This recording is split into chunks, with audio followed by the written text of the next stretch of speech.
నమస్కారం అండి. నా పేరు సోమిశెట్టి భార్గవ్ సాయి. నేను Palvancha town youth Congress vice president elected. ఈరోజు ఈ ఇందిరాగాంధీ బొమ్మ ఇలా పడుండడం చాలా బాధాకరమైన విషయం.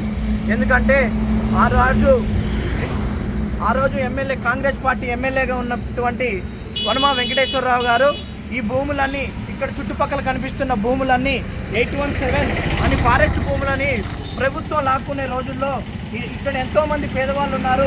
పేదవాళ్ళకు అండదండగా ఉండాలనే విశ్వాసంతో ఎమ్మెల్యే గారు ఆహర్నిశలుగా ఇక్కడ పనిచేసి పేదల కోసం 10 రోజుల పాటు ఇక్కడే ఉండి నిద్రాహారాలు మానేసుకొని అల్పాహారాలు ఏం లేకుండా ఆయన ఆహర్నిశలుగా పనిచేసి ఈరోజు ఇక్కడ ఇందిరా కాలనీ అనే ఒక కాలనీని నిర్మించడం జరిగింది. అదేవిధంగా ఇందిరా కాలనీ కాకుండా ఇందిరమ్మ రాజ్యంలోనే ప్రతి ఒక్కరికి పక్కా ఇల్లు కట్టించాలనే బాధ్యత, ప్రతి ఒక్కరికి ఇందిరమ్మ ఇల్లు ఇప్పించి ఈ యొక్క ఇందిరా కాలనీగా మార్చడం జరిగింది.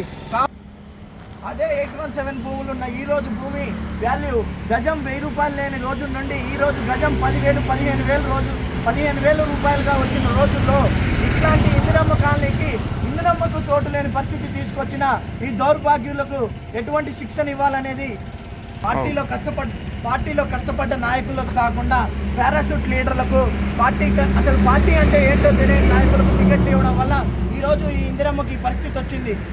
అసలు డాక్టర్ గారు, నేను అడుగుతున్నాను, మీరు తక్షణమే ఈ విగ్రహాన్ని మీరు తయారు చేయించగలుగుతారా?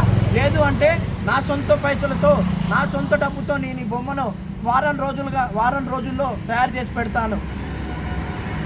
అలాగే నా డివిజన్లో యూత్ కాంగ్రెస్ వాళ్ళకి ఏం పని అని అంటే, అలాగేమన్నా మీకేమన్నా ఇబ్బందికరంగా ఉంటే మీరే తక్షణమే ఈ విగ్రహాన్ని మీరే తయారు చేయించండి. లేదు అని అంటే మాకు వదిలేయండి.